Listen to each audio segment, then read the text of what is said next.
Welcome to the Deep Dive. Before we really get into today's pretty crucial topic, just a reminder, you can find more analyses like this one. Just search for Deep Dive or Journal Alfredo Wagner online. You'll find all our content there. So have you ever stopped to think how these big global political shifts, the headlines you see, how they can directly hit your business or your investments, even just the stuff you buy every day? Today we're taking a, frankly, urgent and fascinating look at something that could really shake things up. Proposed U.S. tax changes and how they might be a total game changer for Brazilian industries. We're drawing on insights from the experts over at Grand Hill, trying to unpack what these changes mean and, maybe more importantly, how Brazilian companies can do more than just survive this, how they can actually thrive. Specifically, we're talking about Donald Trump's recent proposal, a potential 50% hike in tariffs on Brazilian goods. Now, on the face of it, 50%, that sounds huge. A massive challenge. So when the Grand Hill experts looked at this, what was their immediate takeaway, their first piece of advice? Well, what's really interesting, actually, is that the first reaction from one of Grand Hill's senior partners wasn't, batten down the hatches or panic. Instead, it was this really strong call to pivot strategically.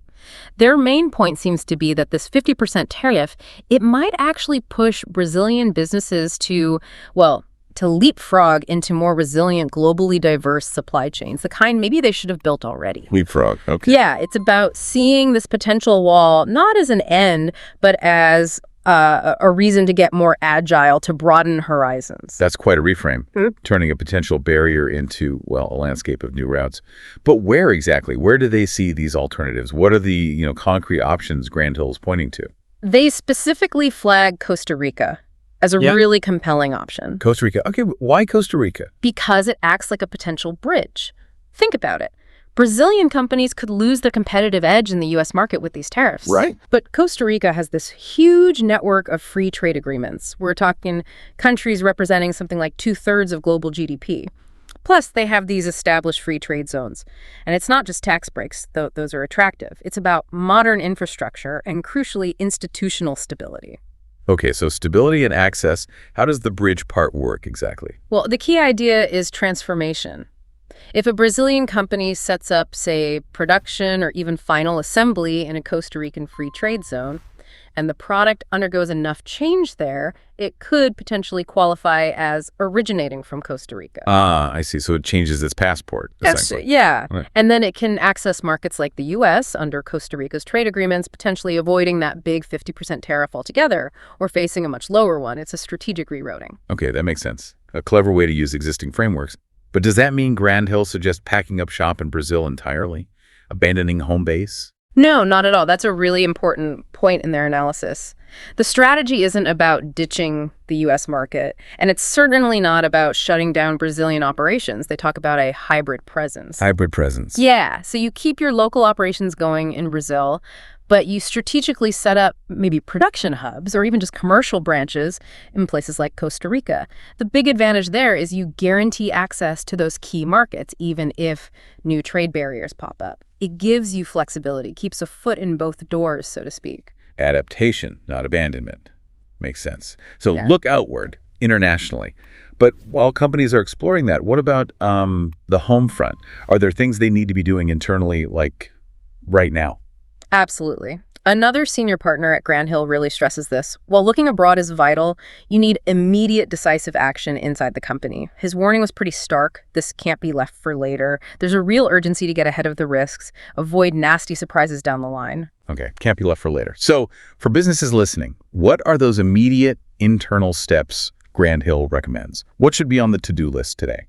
They lay out a few critical things. First, and this is fundamental, a really thorough assessment of all your existing business relationships. That means digging into every single contract, every purchase order, every agreement.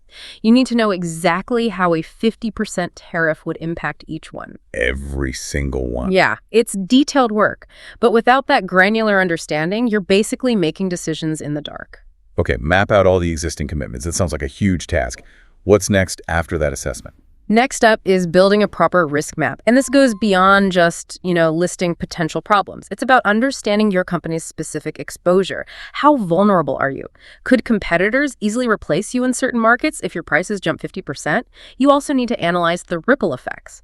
How does this impact your suppliers, your customers, the whole chain? See the dominoes before they fall. Got it. Now, beyond just looking at what's in the contracts, are there other maybe more proactive legal angles? I think I've heard people mention something called the theory of unpredictability. Does that apply here? Yeah, that's an interesting one. Grand Hill does bring it up as a potential preventative legal tool. Think about it.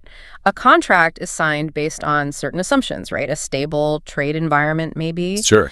If a sudden massive government action, like a 50% tariff, completely throws the economics of that deal out the window, well, this legal theory suggests that such an unforeseen and extraordinary event might, in some situations, justify reopening or renegotiating the contract. So it could be a lever for renegotiation. Potentially. It could act as a sort of legal pressure valve. But, and this is a big but, they stress it's very situation specific. It needs a really careful case-by-case look with qualified lawyers. Right. It's definitely not a magic wand. Okay, a potential tool, but handled with care.